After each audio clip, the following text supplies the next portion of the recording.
So, sorry, I have taken a short break. मैं बात कर रहा था रियल नंबर में प्राइम नंबर्स की। प्राइम नंबर्स में मैंने कहा कि मैं 1 से लेके 100 तक के प्राइम नंबर्स को आपके सामने दिखाऊंगा। सो 31 से 40 के बीच में कौन कौन प्राइम हो जाएंगे हमारे, तो हो जाएगा 41, सॉरी मैंने थोड़ा मिस्टेक कर रखा है। 21 से 30 के बीच में कौन कौन प्राइम नंबर हो जाएंगे, तो वो है 23 एंड 29। 31 टू 40 के बीच में कौन कौन है, तो हमारा हो जाएगा 31 एंड 37। 41 टू 50 के बीच में कौन कौन प्राइम है, तो 41 के से 50 के बीच में है 41, 43 एंड 47। देन आफ्टर 51 टू 60, 51 से 60 के बीच में कौन कौन से प्राइम नंबर्स हैं हमारे, तो 51 से 60 के बीच में हमारे प्राइम नंबर्स हो जाते हैं 53 एंड 57। 61 टू 70 के बीच में कौन कौन से प्राइम नंबर्स हैं हमारे, 4 4 2 2 3। 61 टू 70 के बीच में कौन कौन से प्राइम नंबर होंगे हमारे, तो हमारा प्राइम नंबर हो जाएगा 61 एंड 67। 4 4 3 2 2 3 2 2 3 2 1। नाउ 71 टू 80 के बीच में कौन कौन से प्राइम नंबर होंगे हमारे, तो यहां हो जाएगा हमारा 71 73 और 79। 81 टू 90 के बीच में कौन कौन से हमारे प्राइम नंबर होंगे, तो यहां आ गया हमारा 83 एंड 89। एंड लास्टली 91 टू 100 के बीच में कौन सा प्राइम नंबर है, तो 97। देखो भाई, ऐसा है ना कि प्राइम नंबर को याद रखने का ट्रिक है क्या, तो 1 टू 10 के बीच में 4 प्राइम नंबर्स होंगे, 11 टू 20 के बीच में 4, 21 टू 30 के बीच में 2 प्राइम नंबर, 31 टू 40 के बीच में 2 प्राइम नंबर, 41 से 50 के बीच में 3। इस तरह से हम देखते हैं तो हमारे पास एक फिगर बनता है 4 4 4 4 2 2 3 2 2 3 2 1। आप अगर इस ऑर्डर को पकड़ के रखिए तो आपको प्राइम नंबर में कभी प्रॉब्लम होने वाला नहीं है। तो ये था हमारा प्राइम नंबर जो कि 1 से 100 के बीच में। टोटल प्राइम नंबर्स हमारे 1 टू 100 के बीच में कितने होते हैं, 25। आप ऐड करके देख लो तो आपको ये मिल जाएगा। टोटल प्राइम नंबर्स 1 टू 100 के बीच में कितने हैं, 25। Now the next topic is composite number. Composite number क्या है, ये भी आप लोगों को पहले से पता है। ऐसा कुछ नहीं है कि मैं कुछ नया चीज आपको बता रहा हूं, बट मैं ब्रशअप कर रहा हूं जो हमारे दिमाग में, हमारे ब्रेन में डस्ट जमा हो जाता है ना समटाइम्स डिस्टेंस के कारण, वो क्लियर हो जाए। सो कंपोजिट नंबर को क्या है हमारा, a number having more than 2 factors। एक नंबर जिसका 2 से अधिक फैक्टर हो, simple, which is not prime and having more than 2 factors। तो भाई साहब प्राइम नंबर के कितने फैक्टर्स थे, 2, जबकि कंपोजिट नंबर का 2 से अधिक है। 2 से अधिक कौन सा नंबर है भाई हमारा जिसका फैक्टर 2 से अधिक है, तो वो है हमारा 4 6 8 9 10 and so on. Hope so prime number composite number दोनों आपको ध्यान में आ गया होगा। व्हाट्स अबाउट 1 क्या है, 1 कौन सा नंबर है, तो आप लोग ध्यान देंगे 1 का फैक्टर सिर्फ 1 होता है, यानी वो सिर्फ 1 से डिविजिबल है और किसी नंबर से डिविजिबल नहीं है, तो उसका सिर्फ और सिर्फ एक ही फैक्टर होता है। जबकि प्राइम का फैक्टर 2 होता है और कंपोजिट का 2 से अधिक होता है। It means that 1 is neither prime nor composite. Once again I am repeating, 1 is neither prime nor composite. चलो तो भाई अभी हम लोगों ने कंपोजिट देखा, प्राइम देखा। नाउ अब आते हैं फंडामेंटल थ्योरम ऑफ अरिथमेटिक पे। फंडामेंटल थ्योरम ऑफ अरिथमेटिक है क्या, तो यहां ही मैं इन्हीं एग्जांपलों पे आपको फंडामेंटल थ्योरम क्लियर करता हूं। लो इस 4 का अगर हम प्राइम फैक्टर देखें तो क्या बनता है 2 मल्टीप्लाइड बाई 2। इस 6 का प्राइम फैक्टर देखें तो 2 मल्टीप्लाइड बाई 3। इस 8 का प्राइम फैक्टर देखें तो 2 मल्टीप्लाइड बाई 2 मल्टीप्लाइड बाई 2। 9 का देखें तो 3 मल्टीप्लाइड बाई 3। 10 का देखें तो 2 मल्टीप्लाइड बाई 5। इतने एग्जांपल्स काफी हैं आपको ये समझने के लिए कि फंडामेंटल थ्योरम ऑफ अरिथमेटिक हमें क्या कहने वाला है। ध्यान से देखो 4 is a composite number, but इसे जब हमने तोड़ा तो हमें क्या मिल रहा है प्राइम, यानी दो प्राइम नंबर का गुना से मेरा बन रहा है क्या कंपोजिट। 6 कंपोजिट नंबर है लेकिन ये किसके प्रोडक्ट से बना है प्राइम के। 8 कंपोजिट है किसके प्रोडक्ट से बन रहा है प्राइम के। 9 कंपोजिट है, मतलब क्या every composite number can be expressed as product of prime. जितने भी कंपोजिट नंबर्स है उन सबको हम प्राइम के प्रोडक्ट में लिख सकते हैं। So let's start with the statement of fundamental theorem of arithmetic.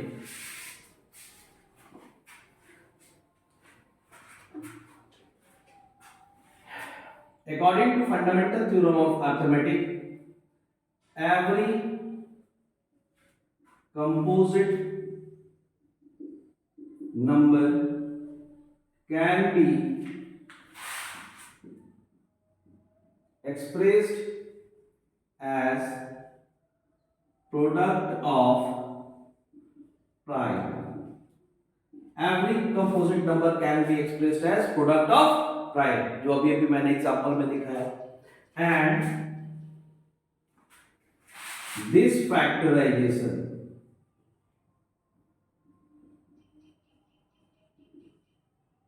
Is, ये जो फैक्टराइजेशन है ये यूनिक है। ध्यान देना यहां पे मैंने यूनिक लिखा, यूनिक है। आगे मैं बताऊंगा ये यूनिक किस तरह से क्या है। Apart from the order in which prime occurs। ये है हमारा statement fundamental theorem of arithmetic का, जिसपे आपने बहुत सारे सवाल बनाने हैं। पहले इसे हम समझ ले। फंडामेंटल थ्योरम ऑफ अरिथमेटिक कहता है कि एवरी कंपोजिट नंबर, सारे के सारे कंपोजिट नंबर को हम एक्सप्रेस कर सकते हैं प्रोडक्ट ऑफ प्राइम में। And this factorization is unique, मतलब इसके जैसा कोई दूसरा फैक्टराइजेशन का मेथड हमें आज तक बना ही नहीं और मिला ही नहीं और है ही नहीं। ऐसा मैं इसलिए बोल रहा हूं कि अगर आप 125 का फैक्टर करेंगे तो आपको मिलेगा क्या 125 का प्राइम फैक्टराइजेशन करेंगे तो आपको मिलेगा 5 इंटू 5 इंटू 5। ये तीन 125 के फैक्टर्स हो गए, मतलब 125 के फैक्टर में 555 ही है।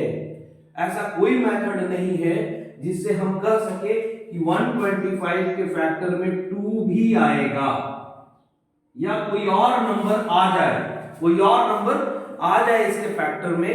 ये बताने के लिए हमारे पास ऐसा कोई भी मेथड नहीं है। That's why we say that this factorization is unique. And another thing is what? Apart from the order in which prime occurs. Apart बोले या except बोले, अपार्ट बोले या एक्सेप्ट बोले, मतलब प्राइम के आने का ऑर्डर, जो हम प्राइम फैक्टराइजेशन करते हैं उसमें प्राइम के आने का ऑर्डर फिक्स्ड नहीं है, निश्चित नहीं है। मतलब अगर मेरा क्वेश्चन कुछ इस तरह का हो 248, आपने इसका प्राइम फैक्टराइजेशन करना है। 248 हमारा एक कंपोजिट नंबर है। हम स्टार्ट करते हैं 2 1 2 4 2 6 2 2 3 1। 248 का फैक्टर हो गया 2 इंटू 2 इंटू 2 इंटू 31। देखो आप देखें यहाँ 31 आ गया। अभी मैंने 1 से 100 तक के सारे प्राइम नंबर्स लिखे थे और वहां पे 31 भी था। इट मींस दैट ये 31 और टूटने वाला नहीं है। इसलिए मैंने कहा कि आप 1 से 100 के बीच के प्राइम नंबर्स को लर्न कर लेंगे, आपको प्राइम फैक्टराइजेशन में कभी प्रॉब्लम नहीं होगा। नाउ मैंने 248 को फैक्टराइज करा इस तरह से, अभी मैं 248 को फिर से फैक्टराइज करता हूं। 31 31 8 जा, 2 4 जा, 2 4 जा, 2 2 जा। इस बार मैंने 31 से स्टार्ट करा है, क्या ये गलत है? नहीं, ये गलत नहीं है। मतलब मेरा ये प्राइम का आने का ऑर्डर फिक्स्ड नहीं है। हम किसी भी ऑर्डर में प्राइम से किसी नंबर को फैक्टराइज कर सकते हैं, चाहे वो बड़ा हो या छोटा हो। Is it clear?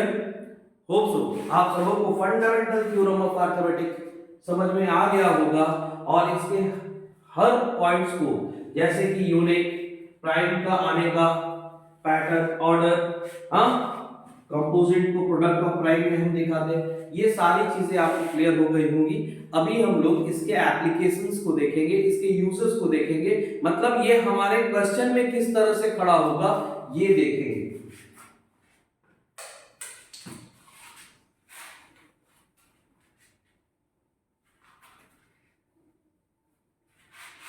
So let's start with a problem. Fill in the boxes. Fill in the boxes. मैं यहां आप लोगों को जो क्वेश्चन देने जा रहा हूं, ये फैक्टर ट्री से रिलेटेड है। मतलब प्राइम फैक्टराइजेशन ही हो रहा है वहां भी, बट लिखने का तरीका थोड़ा बदल गया है। लिखने का तरीका बदल गया है। देखो मैंने यहां पे रख लिया 54। 54 को हम जब 2 से मल्टीप्लाई करते हैं, 2 से डिवाइड करते हैं, तो हमें मिलता है 27। 27 को जब हम 3 से डिवाइड करते हैं तो हमें मिलता है 9। 9 से जब हम 3 से डिवाइड करते हैं तो हमें मिलता है 3। यानी कि 54 का फैक्टर यहाँ पे कौन बन गया? तो आप देखो लेफ्ट साइड में ये जितने भी आए हैं नंबर्स, ये सारे हमारे 54 के फैक्टर्स हैं। हम इसे लिख सकते हैं 2 into 3 into 3 into 3। यहां तो मैंने आपके लिए बॉक्सेस छोड़ा ही नहीं, सारा भर दिया। आपके लिए क्वेश्चन कैसा रहेगा? तो मैं यहाँ पे एक क्वेश्चन लिख रहा हूं, बॉक्सेस एम्प्टी है हमारे।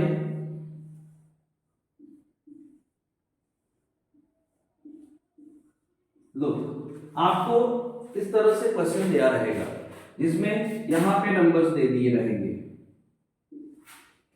आपने भी ये खाली बॉक्सेस है, इसे फिल करना है। बहुत आसान है, बहुत आसान है। जैसा कि हम ऊपर से तोड़ कर ला रहे थे, तो आप देख रहे थे इससे इसको डिवाइड किया तो 27 मिला। ध्यान से देखो, अगर 2 को 27 से मल्टीप्लाई करा तो 54 ही मिल रहा है ना। तो यहां भी अगर मेरे को 2 नंबर दिख गया है लेफ्ट और राइट का, दोनों बॉक्सेस का, तो फिर कोई टेंशन नहीं है। इन दोनों को मल्टीप्लाई करें तो इसके ऊपर वाला मेरे को मिल जाएगा, यानी कि 2 3 जा 6। फिर 3 से 6 को मल्टीप्लाई किया, 6 3 जा 18। फिर 18 को 2 से मल्टीप्लाई किया तो आ गया 36। Like in this way you can fill the boxes. इस तरह से आप बॉक्सेस को फिल कर सकते हो। फंडामेंटल थ्योरम का जो प्राइम फैक्टराइजेशन है उसी को लिखने का ये एक और तरीका है, जिसको हम लोग कहते हैं factor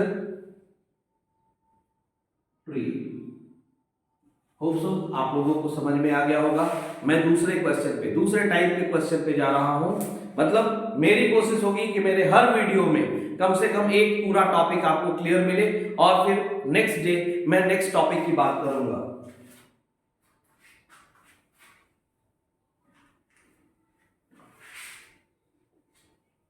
Now, another question is, so that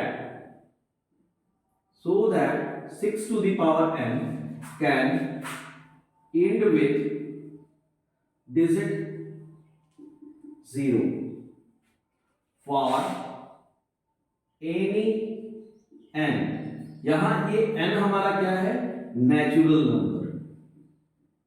ये n हमारा नेचुरल नंबर है। नेचुरल नंबर आप सभी को पता है, काउंटिंग नंबर्स 1 2 3 4 5 हमने बचपन से सीखा है काउंटिंग नंबर को। तो 6 टू द पावर n हमारा 0 से एंड करता है। सॉरी, थोड़ा सा चेंज मैं करूंगा क्वेश्चन में यहाँ पे, सो दैट नहीं लिखना चाहिए इसको। हम लोग लिखेंगे check whether, check whether 6 to the power n can end with this 0। 6 to the power n 0 से एंड करेगा या नहीं करेगा, ये हमें चेक करना है। ये चेक करना है, ये तो ठीक है, आप सभी ये बात समझ रहे हो। 0 से एंड करेगा किसको कहते हैं? कोई नंबर 0 से एंड करेगा मतलब इसका मतलब है कि उसके यूनिट डिजिट में 0 आ जाए। यूनिट डिजिट में, जैसे मैं एक नंबर यहां लिखता हूं 2 3 4 0, यानी ये नंबर 0 से एंड कर रहा है। 2 3 4 0 0 से एंड कर रहा है क्योंकि इसका जो यूनिट डिजिट है वो क्या हो गया, 0। अभी मेरा जो क्वेश्चन है 6 टू द पावर n के किसी वैल्यू के कारण ये भी 0 से एंड करेगा, हमें ये चेक करना है। कैसे करेंगे भाई साहब? आप 6 का पावर जो हमारा n है उसके जगह पे अगर आप 1 रखते हो तो आपको मिलता है 6, 2 रखते हो तो आपको मिलता है 36, 3 रखते हो तो आपको मिलता है 216। लाइक दैट आप देख रहे हो कि हर बार इसका यूनिट डिजिट क्या बन रहा है, 6। 0 आएगा क्या? इम्पॉसिबल है। लेकिन हमें तो चेक करना है। हम चेक कैसे करेंगे? उसके लिए भी आप समझो, कोई भी नंबर जो 0 से एंड करता है, जैसे 553, मैं इसके पीछे 0 लगा दिया, ये 0 से एंड कर रहा है, इसका मतलब है कि 553 मल्टीप्लाइड बाई 10 हो रहा है। यहां पर 0 से एंड कर रहा है मतलब 10 हमारे फैक्टर में आ गया। 10 फैक्टर में आ गया तो आप जानते हो इस 10 का फैक्टर कौन कौन है? इस 10 का फैक्टर 2 बनते हैं, 2 और 5, यानी 10 जो है 2 से भी डिविजिबल है और 5 से भी डिविजिबल है। तो कोई भी नंबर जो 0 से एंड करेगा, इट मींस दैट ये हमें बता रहा है कि वो 2 से भी डिविजिबल होगा और 5 से भी डिविजिबल होगा। क्लियर? कोई भी नंबर जो 0 से एंड करेगा, यानी जिस नंबर का यूनिट डिजिट 0 होगा वो 2 से भी कटेगा और 5 से भी कटेगा। मींस काटना नहीं है, कटेगा मींस डिविजिबल होगा। तो हम लोग देख लिए यहाँ पे कि 0 से एंड करने वाला नंबर 2 और 5 दोनों से डिविजिबल है, और हमें ये चेक करना है कि 6 का पावर n 0 से एंड करेगा या नहीं करेगा। इसे चेक करने के लिए हम क्या करेंगे? मान लेंगे, let us assume if possible let 6 to the power n can end with digit 0। हम मान लेंगे कि 6 का पावर n 0 से एंड करेगा, और 0 से एंड करेगा मतलब इसके फैक्टर में 2 भी होगा और यस 5 भी होगा। So this implies that 2 and 5 must be the factors of 6 to the power n। भाई मैंने पहले कहा आप लोगों को कि अगर 0 से कोई नंबर एंड कर रहा है, 0 से कोई नंबर एंड करेगा, इसका मतलब उसका फैक्टर में 2 भी होगा और 5 भी होगा। तो अगर 6 का पावर n को हमने माना कि ये 0 से एंड करेगा तो इसके फैक्टर में भी 2 भी होगा और 5 भी होगा। लेकिन बट आप जानते हो 6 का फैक्टर कौन कौन है? 6 का फैक्टर है 2 और 3।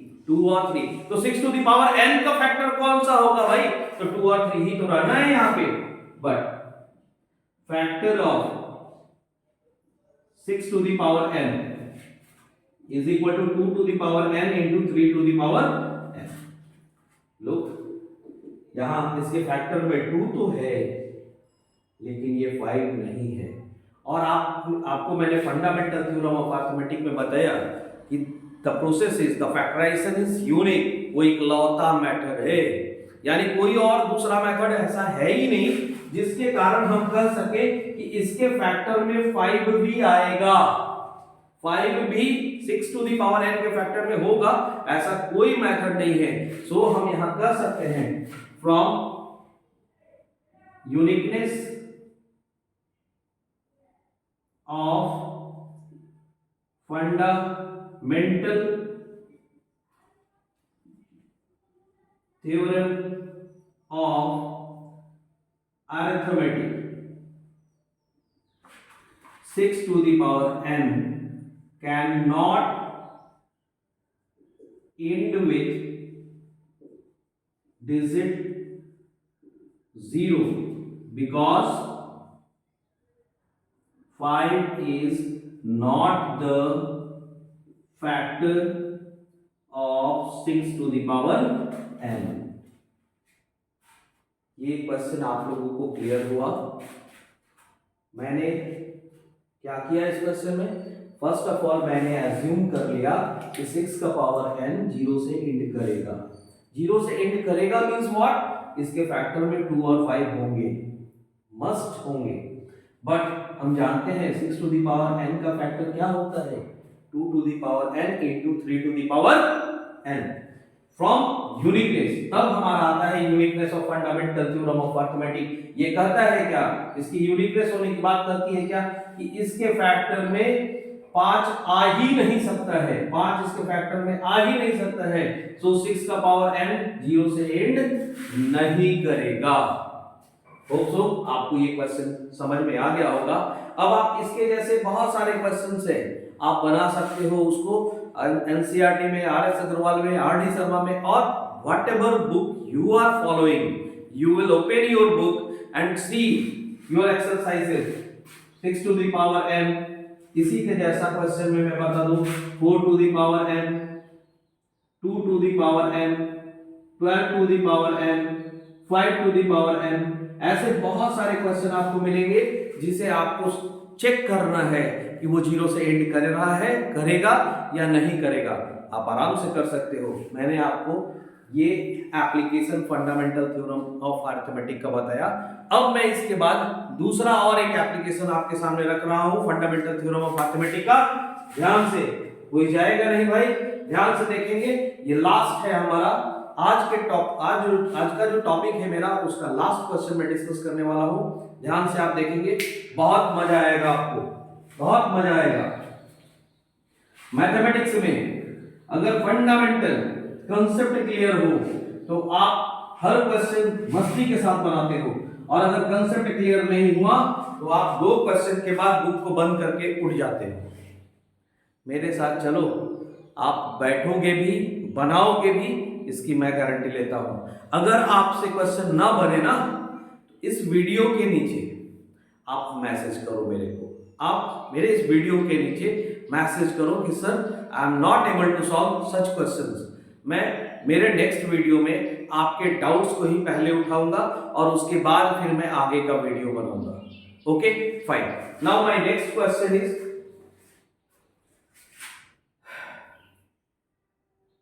explain why 13 into 11 into 7 plus 13 is a composite number।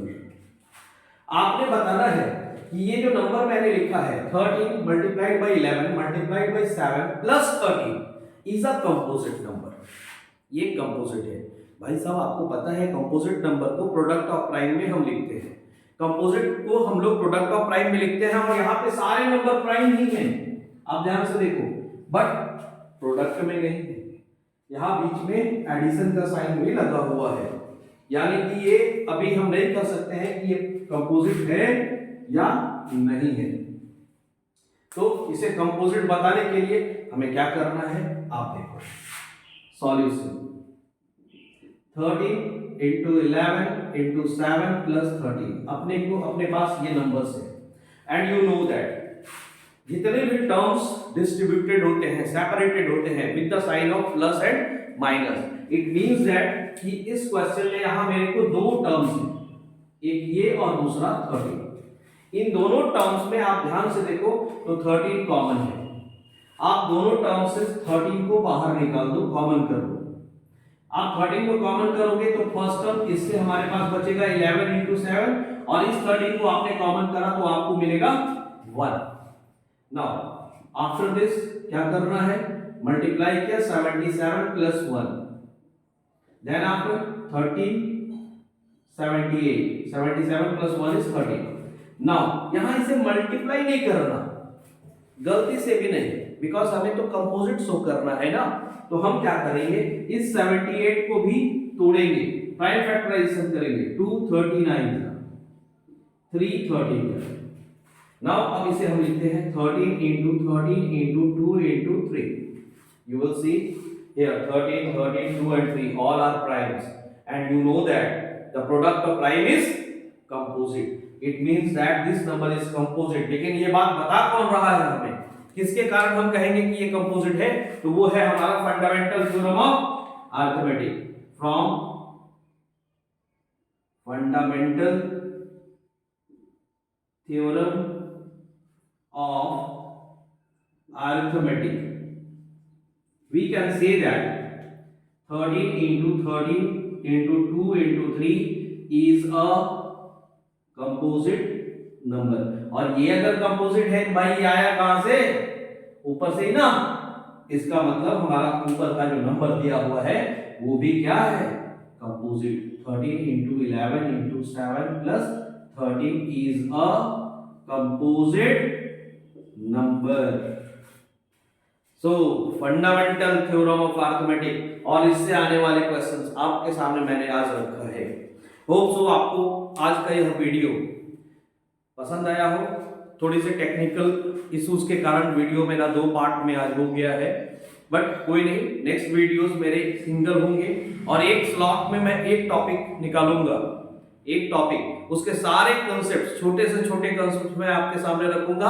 आपने बस ध्यान से अपनी कॉपी को लेकर बैठना है, नोट डाउन करना है और समझने का कोशिश करना है। वीडियोस को बार बार देखना है सो दैट कि कॉन्सेप्ट आपको बढ़िया से समझ में आ जाए।